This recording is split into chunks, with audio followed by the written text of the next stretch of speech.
अल्हम्दुलिल्लाह रब्बिल आलमीन वल आक़िबतु लिल मुत्तक़ीन वस्सलातु वस्सलामु अला सय्यिदिल अंबियाइ वल मुरसलीन व अला आलिहि व अस्हाबिहि व अहलि बैतिहि अजमईन। अम्मा बादु फ़अऊज़ु बिल्लाहि मिनश शैतानिर रजीम। बिस्मिल्लाहिर रहमानिर रहीम। लिल्लज़ीना अहसनू फ़ी हाज़िहि दुनिया हसना वलदारुल आख़िरति ख़ैर वलनिअम दारुल मुत्तक़ीन। फ़क़द क़ाल अल्लाहु तबारक व तआला फ़ी शान हबीबिही मुख़बिरन व आमिरा। इन्नल्लाह व मलाइकतहु युसल्लूना अलन नबी या अय्युहल्लज़ीना आमनू सल्लु अलैहि व सल्लिमू तस्लीमा। अल्लाहुम्मा सल्लि अला सय्यिदिना मुहम्मद व अला आलि सय्यिदिना व मौलाना मुहम्मद व बारिक व सल्लम सल्लु अलैहि। सारी रात सुबहान जागी जन याद कयो में उन्हनि जी अब्दुल लतीफ़ चए मिटी लधो मान किरोड़े कन सलाम अचिया तण उन्हनि जे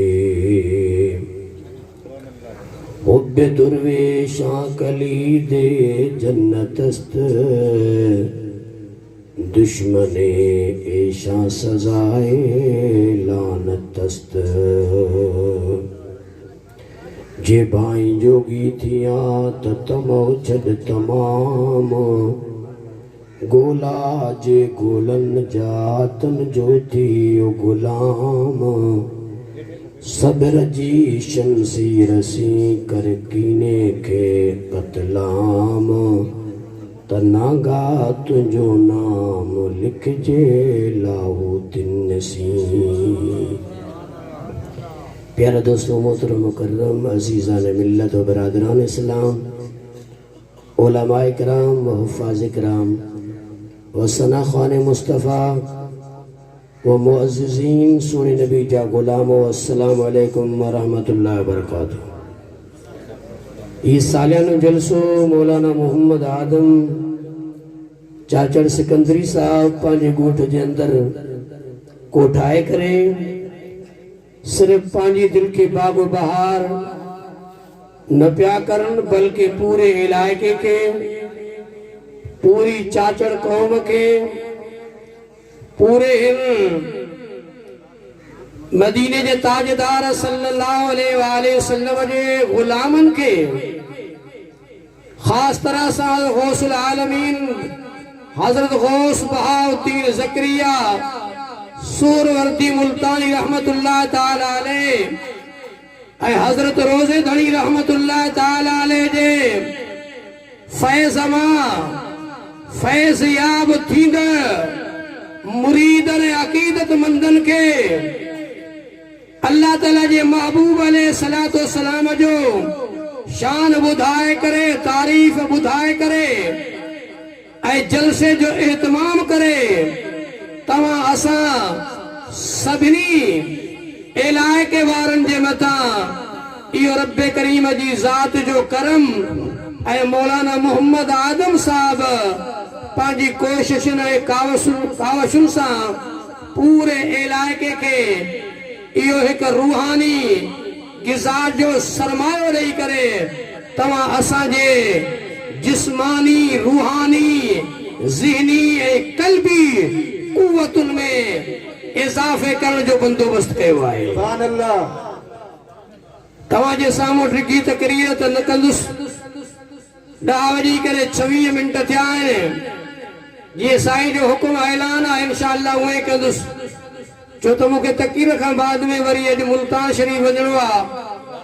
मुंहिंजो नंढड़ो हुते पढ़ंदो जंहिंजी सुबुह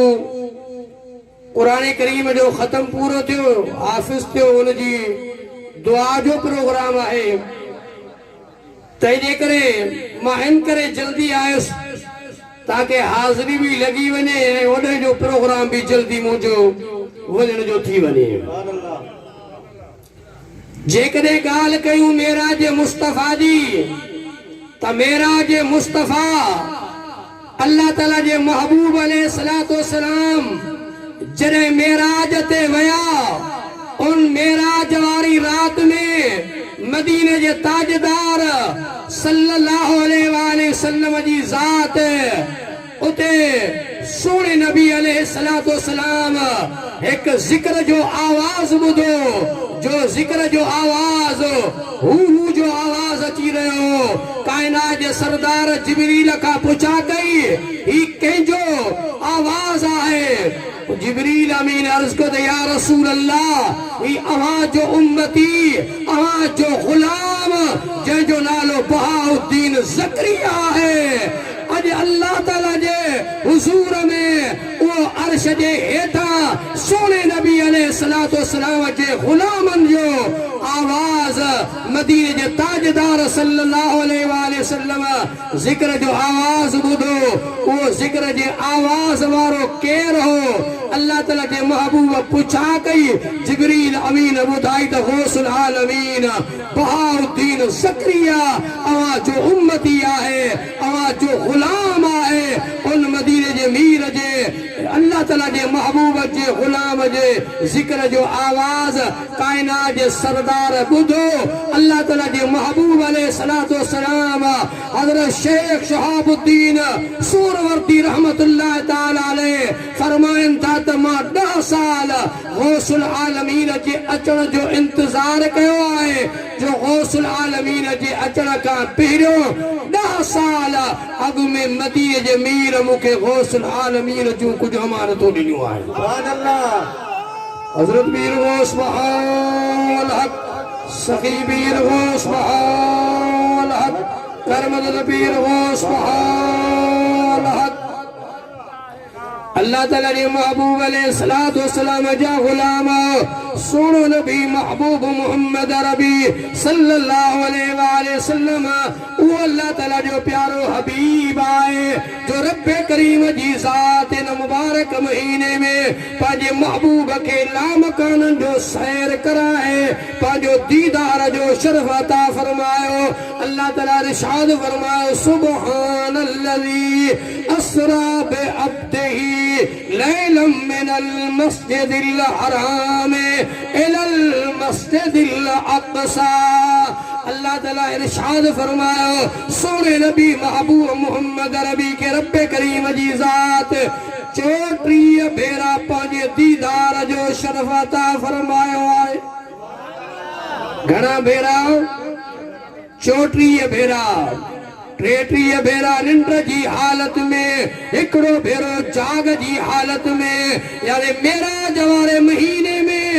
27 रजब जी रात ही सूमर जी रात ही कायनात जा सरदार बीबी उम्मे हानी सान जे घर पाक में आराम पसीर रहा अल्लाह ताला जे महबूब के जो मेराज जो शरफ अता फरमायो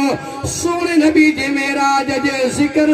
उन सैर आई सफर जे जिक्र जी इब्तिदा में अल्लाह ताला इरशाद फरमायो सुब्हानल्लज़ी अस्रा बि अब्दिही पाक हुआ साथ जे सैर करायो पांजे पाने के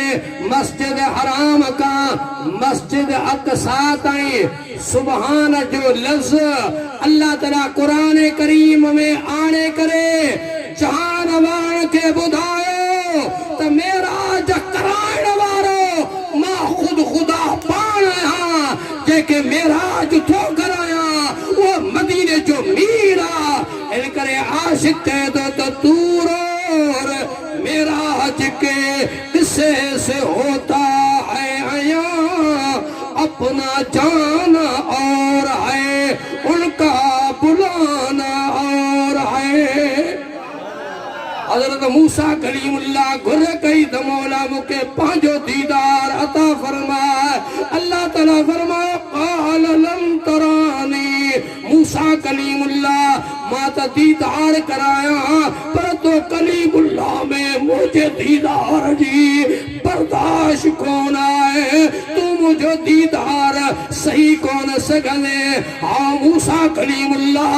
इहो तरीको अख्तियार तो कयो वने। जबल तूर सीना जे मता मां पंहिंजे नूर जी तजल्ली उछलाया, जेकरे जबल पंहिंजी जगह ते बरकरार रहिजी वियो, तू मूसा कलीमुल्लाह भी सही सलामत रहे तो तू मुझो दीदार करे सगने। अल्लाह ताला जे महबूब जा गुलाम मूसा कलीमुल्लाह तमन्ना कई आ, मगर तो असांजो सोना नबी तमन्ना नथो करे, घुर नथो करे। बीबी उम्मे हानी सां जे घर पाक में सोना नबी आराम पसीर आहिनि। अल्लाह ताला पंहिंजे महबूब जे दीदार जे लाइ जिब्रील के मोकिले करे 70,000 मलाइक मोकिले करे, जन्नती बोराक मोकिले करे पंहिंजे दीदार जो शरफ अता फरमायो। कायनात जे सरदार दीदार कयो, जानवर के ॿुधाइणो हुयो त मां रब जी गवाही ॾियण वारा सभई नबी सवालक नबीअनि ॿुधायो त अल्लाह अकेलो आहे, मगर गवाही पाए तकमील ते न पहुती आ। जेसी ताईं गवाही ॾियण वारो पंहिंजे गवाही ॾियण महिल चवंदो आहे त मां ही वाक़ियो कननि सां बि ॿुधो आहे, अखियुनि सां बि ॾिठो आहे, उन जी गवाही क़ाबिल क़बूल पाए तकमील ते पहुचंदी आहे। पर जेको चवे त मां ॻाल्हि ॿुधी आहे पर वाक़ियो ॾिठो कोन आहे त गवाही पाए तकमील ते न पहुचंदी आहे। रब करीम जी मनशा त सभु नबी मां अल्लाह जी वहदानियत जी गवाही ॾींदा विया, मगर कंहिं मां रब जो दीदार न कयो आहे। आमिना जे लाल के घुराए, आसमाननि जो सैर कराए, जन्नत जो सैर कराए, पंहिंजो दीदार अता फरमाया ताकि मोटी करे पंहिंजे गुलामनि खे ॿुधाए राए तो रब्बी अज़्ज़ व जल्ल फी आसन सूरा, मां पंहिंजे रब खे सुहिणी सूरत में ॾिठो आहे, मां पंहिंजे रब जो दीदार कयो आहे। इमाम अहमद बिन हंबल रहमतुल्लाह ताला अलैहि फरमाइनि पिया त मदीने जे मीर मथे वारी अखियुनि सां रब जो दीदार कयो आहे, रब जो दीदार कयो आहे, दीदार कयो आहे। इमाम अहमद बिन हंबल जे ज़ुबान मुबारक ते ये अल्फाज आ, सनन जो दम परवाज़ थी वियो। मदीने जे मीर जा गुलाम अॼु मौलवी मोहम्मद आदम साहब ई मेराज मुस्तफा जो जलसो कोठाए करे तव्हां असांजी दिलनि खे बाग़ ऐं बहार बनायो आहे। आशिक़ चए थो त अरबी अरशन खां वियो मथे, महिमान रब जो थियो मथे, इएं कोन पहुतो ॿियो मथे, बलगल उला बेकमालिही। सोने नबी जो मेराज कयो 18 साल जी रात हुई, अल्लाह ताला जो महबूब दीदार करे आयो। तफसीर रूहुल बयान वारे बुजुर्ग लिखियो त अञा कायनात जा सरदार जे बिस्तरे तां उथिया, बिस्तरो भी गरम पियो हो, जे पानी सां वुज़ू कयो, पानी भी अञा हली रहियो, जे हुजरे पाक मां निकिता उन जो कड़ो भी हिली रहियो। इन करे हाजी गुलाम नबी महेसर रहमतुल्लाह ताला अलैहि पंहिंजे अक़ीदत जो इज़हार कंदे फरमाइनि था, अरड़ा विरहो अल्लाह सां गॾु हितां त वियो ॼण हाणे, गरम बिस्तरो कड़ो लुॾियो थे उड़ो वुज़ू जो पाणी, एॾी देर आया तकड़ा असांजो ईमान आ, ते जल्द पहुंचण मुझे मोहम्मद जो शान वा ओ किथे मुल्क मदनीअ जो तवाजी खिदमत में अर्ज करणो आ अल्लाह ताला इरशाद फरमा लिल्लज़ीना ahsanu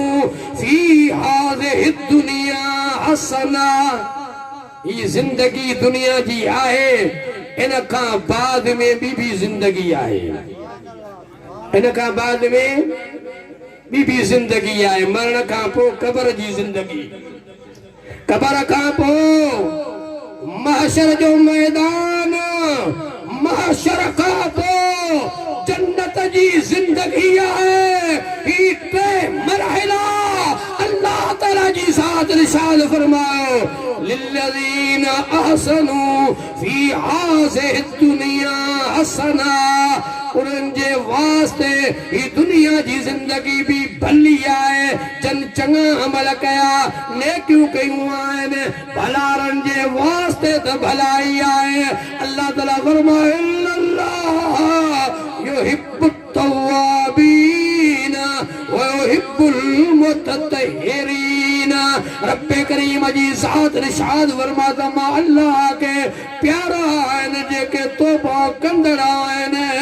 इन्नल्लाह युहिब्बुत तव्वाबीन व युहिब्बुल मुतत्तहिरीन मां अल्लाह के नेकोकार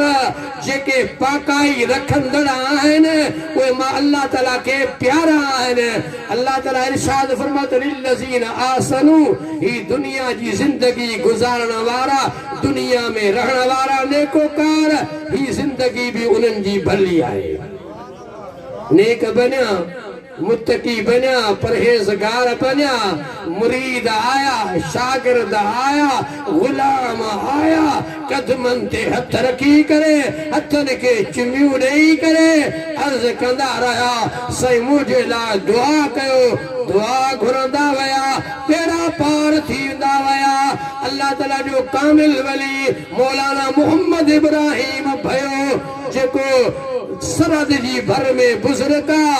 मौलाना नज़र मोहम्मद इंदड़ उन्हनि जे मदरसे में पढ़ंदो हुयो बुजुर्ग ॾींहं जो दर्स पढ़ाईंदो हो ऐं राति जो बुजुर्ग नफ़िल पढ़ंदो हुयो उहो मुरीद हो कुब्बे जामी वारनि जो कुब्बे जामी वारा मुरीद नवाबुल औलिया जा नवाबुल औलिया मुरीद गौसुल आलमीन जो मौलाना नज़र मोहम्मद के सबक याद न थींदो हो पढ़ंदो हो त सबक याद न थींदो हो मानी ॿिया शागिर्द खाईंदा हा ही बुख ते रहिजी वेंदो हो आख़िर मौलाना नज़र मोहम्मद इंदड़ रहमतुल्लाह ताला ने मजबूर थी करे मौलवी मोहम्मद इब्राहिम जी खिदमत में रात जो मौलाना साहब नफिल पढ़नि था इबादत करनि था ही इंतजार में वेठो आहे त साईं का मौको मिले त इजाज़त घुरी करे पंहिंजे ॻोठ वापसि मोटी वञा वतन वापसि मोटी वञा हिकिड़े ॾींहुं मौको मिलियो आहे अर्ज़ के सुण सबक यादि नथो थिए महिरबानी कयो मोकल ॾियो घर वञा दिमाग़ कमु नथो करे बुजुर्ग जो निगाह कई दिमाग़ी कुवत में इज़ाफ़ो अची वियो सुबुह जे टाइम ते बुजुर्ग फरमायो मौलवी नज़र मोहम्मद मूंखे आराम करणो आहे ऐं थोरी देर जे लाइ तूं वेही करे दर्स ॾे तालिबनि खे सबक पढ़ाए उन्हनि जा किताबनि जा सबक ॿुध जीअं जो मौलाना नज़र मोहम्मद सबक ॿुधण जे लाइ वेठो त शागिर्द हैरान थी विया त मौलवी नज़र मोहम्मद के पाण के सबक याद न थींदो सबक याद न हूंदो अॼु उस्ताद बणजी करे उनखे कीअं सबक पढ़ाए रहियो रात जो बुजुर्ग जी निगाह पई सुबुह जो उनजे वजूद जे अंदर कमाल पैदा थियो आहे रब करीम फरमाए तुंहिंजी ज़िंदगी दुनिया जी भी भली आहे लिल्लज़ीन ahsanu फी हाज़िहि दुनिया हसना वलदारुल आखिरत खैर ऐन जो आखिरत जो घर भी कब्र वारी जिंदगी भी इन्हनि जी भली आहे वलनिअम दारुल मुत्तकीन ऐ परहेज़गारनि जो वलनेम दारुल मुत्तकीन, उन्हनि जो घर आखिरत जो जन्नत वारी जाइ भी भली आहे। अल्लाह ताला जे हबीब जा गुलाम हज़रत गौसुल आलमीन बहाउद्दीन ज़करिया जो मर्तबो मुक़ाम तो मथे आहे, पर सदन जो फर्जंद शाह सदरुद्दीन आरिफ बिल्लाह रहमतुल्लाह ताला अलैह पाण काबतुल्लाह शरीफ जो तवाफ था करन।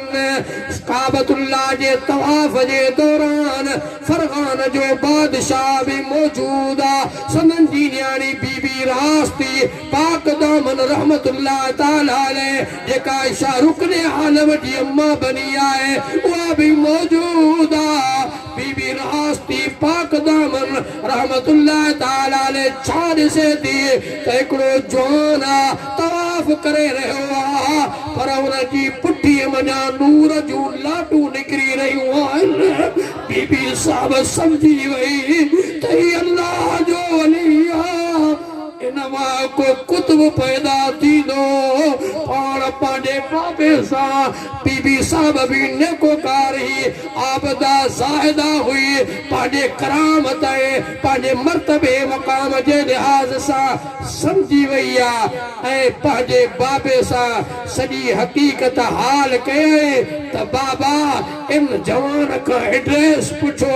इन खां नालो पुछो त किथां जो आहे। हज़रत गौसुल आलमीन जे कोट पुट शाह सदरुद्दीन का सैयद जमाल शाह या जमालुद्दीन शाह फरगान जो बादशाह बीबी रास्ती जो बाबो अची करे पुछा के तव्हां पंहिंजो तारीफ़ करायो, तव्हां केर आहियो, किथां जा आहियो। शाह सदरुद्दीन पंहिंजो तारीफ़ करायो। तारीफ़ कराइण खां बाद में पंहिंजी न्याणी खे ॿुधायो। बस बीबी साहब फरमायो त बाबा ठीक आ, पतो लगी वियो, अवां मूंखे चवंदा हुयो त शादी कर, मां वहां का मोहलत घुरी हुई, मां पंहिंजो घोट लही वरितो आहे। घोट भी अहिड़ी जगह ते जंहिं जगह खां वधीक पूरी रुई ज़मीन ते जाइ कोन आहे।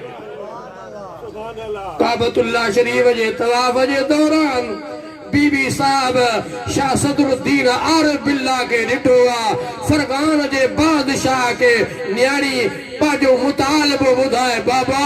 मुंहिंजो घोट इहो आहे, मां हिन सां शादी करणु चाहियां थी। फरगान खां विलायत खां बादशाह हलियो आहे, जिते मंज़िल थो करे उते खूह थो कोटाए, पाणी जो बंदोबस्त थो थिए। वरी जॾहिं काफ़िलो अॻिते हले थो, उहो जेको खूह आहे उहो फी सबीलिल्लाह ख़ैरात करे हलिया था वञनि। हलंदे हलंदे काफ़िलो जॾहिं मुल्तान शरीफ पहुतो आहे, हज़रत गौसुल आलमीन खे ख़बर पई आहे त फरगान जो बादशाह सैयद जमालुद्दीन शाह अची रहियो आहे, त पंहिंजे पुटनि खे शाह सदरुद्दीन खां अलावा मोकिलियो,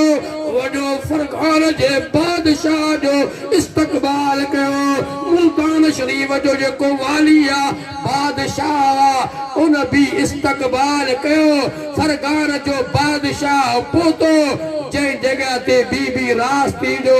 खूह आहे, जेके पाक तड़ चवंदा हो, इन जगह ते पहुतो। बादशाह का मुतालबो के त ज़मीन असांखे खपे, ज़मीन ख़रीद कंदुसि। उन चयो त ज़मीन असां तव्हांखे ईअं ॾियण जे लाइ तयारु आहियो। पाण फरमायो त न, मूंखे हुकुम अहिड़ो आहे त ज़मीन ख़रीद कया, खूह कोटाया, खूह मां जेको माण्हू पाणी पीअनि उहे कंहिं ॿिए जी मिल्कियत न हुजे। बीबी रास्ती पाक दामन रहमतुल्लाह ताला अलैह खूह कोटजी वियो आहे। अर्ज़ करे थी, बाबा मूं ख्वाब ॾिठो आहे, मूंखे ख़ातून जन्नत हसनैन करीमैन जी अम्मा ज़ियारत कराई आहे। पाण फरमायो त जेको हिन खूह मां तड़ कंदो उनखे मर्ज़नि खां शिफ़ा मिली वेंदी। गौसुल आलमीन जा मुरीद मुल्तान शरीफ वञी करे उन पाक तड़ जे खूह में तड़ करे उहे शिफा हासिल कंदा रहा। बीबी रास्ती पाक दामन रहमतुल्लाह ताला जो बाबो फरगान जो बादशाह सैयद जमालुद्दीन शाह साहब मुल्तान शरीफ में जद जेतिरो वक्त उन क़याम कयो हज़रत गौसुल आलमीन जी दरबार में पांजे खादमन सा नौकरन सा गॾिजी करे हलियो आ। हू भी वक्त जो वली हो, उनके भी ख़बर ही, पर पांजे गुलामन के फरमायो हिकिड़ो हीरन ऐं जवाहरन जो थाल भरियो ताकि गौसुल आलमीन जी दरबार में पेश करणो आ। नज़राने में जॾहिं गौसुल आलमीन जी दरबार में पहुता त हज़रत गौसुल आलमीन पाण मुसल्ले ते वेठा हुया। संदन जा खलीफा हिन दौर जा खलीफा न हुया, उहे खलीफा भी वक्त जा वली आ। वो भी पांजी इबादत में मसरूफ आ। फरगान जो बादशाह पांजे नौकरन खादमन सा गॾिजी करे हीरन जो थाल खणी करे पहुतो आ। गौसुल आलमीन पांजे मुसल्ले जो हिकिड़ो पांद मथे कयो आ। फरगान जो बादशाह छा तो ॾिसे त हिकिड़ी नंढी नहर हीरन जवाहरन जी वेठा वही रही आ मुसल्ले जे हेठां। फरगान जे बादशाह के पतो लगी हो त गौसुल आलमीन जी दरबार में दुनिया जी जरूरत कोन आहे, बल्कि दुनिया उन्हनि जे कदमनि जे हेठि आहे। सुभान अल्लाह। पाण पंहिंजे खादमन के फरमायो त हीरन जवाहरन जो पीर हो बस तकरीर के मां पूरो तो कयां छो त टाइम भी मां सम्झा मुंहिंजो जेको ॾिनल हो पूरो थी वियो आहे। ड्रेग न कंदुसि, पर इहो अर्ज़ कंदुसि त गौसुल आलमीन जे दरबार में फरगान जे बादशाह जॾहिं कमाल ॾिठो त हिते मंज़िल और आ। अर्ज़ के सोना मां पंहिंजी न्याणी हिकिड़ी आ, उन जो रिश्तो अव्हां जे दरबार में खणी करे पेश थियो आहियां, क़बूल कयो। पाण फरमाई 7 मुंहिंजा पुट मौजूद आहिनि, जंहिंजे लाइ तुंहिंजी दिलि करे उनखे पंहिंजे लाइ क़बूल कर, पंहिंजी न्याणी जो रिश्ते करण जे लाइ। उन अर्ज़ कयो सोना शाह सदरुद्दीन आरिफ बिल्लाह जे लाइ मां पंहिंजी न्याणी जो रिश्तो ॾियण जे लाइ तयार आहियां। हज़रत गौसुल आलमीन जी दरबार में शाह सदरुद्दीन आरिफ बिल्लाह के चयो त छा मां राज़ी आहियो? शाह सदरुद्दीन उथियो पंहिंजे बाबे जे कदमनि ते किरी करे हथनि ते चुमियूं ॾेई करे अर्ज़ कई त बाबा रिश्तो मूंखे क़बूल आहे। उहो जॾहिं रिश्तो थियो गौसुल आलमीन निकाह पढ़ायो। उन खां बाद में गौसुल आलमीन हर जुमे जी राति में पाण वाइज़ कंदा हा, पंहिंजे घर वारनि खे दर्स ॾींदा हा। पर जॾहिं बीबी रास्ती पाक दामन जे बतर पाक में शाहरुखन आलम साईं आया, जॾहिं ॿियूं बीबियूं आयूं गौसुल आलमीन वेठा रहिया। जॾहिं बीबी रास्ती पाक दामन रहमतुल्लाह ताला ने आई त हज़रत गौसुल आलमीन उथी बीठा। बीबी साहब समझो त गौसुल आलमीन छो थिया आहिनि। पाण फरमायो तुंहिंजे बतन पाक में वक्त जो कुतुब आयो आहे। मां बहाउद्दीन ज़करिया उन जी इज्जत जे लाइ उथियो आहियां। शाह अल्लाह ताला जे हुज़ूर में दुआ अल्लाह ताला तव्हां असांखे नेकोकारनि जी गौसुल आलमीन जी जमात में हज़रत रोज़े धणी रहमतुल्लाह ताला अलैह जी जमात में हज़रत कलंदर शहबाज भिटाई साहब अल्लाह ताला जे कामिलन सालिहन जी सोबत में अल्लाह ताला जिंदा रखे, उन सोबत में मौत अता फरमाए। वमा अलैना इल्लल बलागुल मुबीन। प्यारी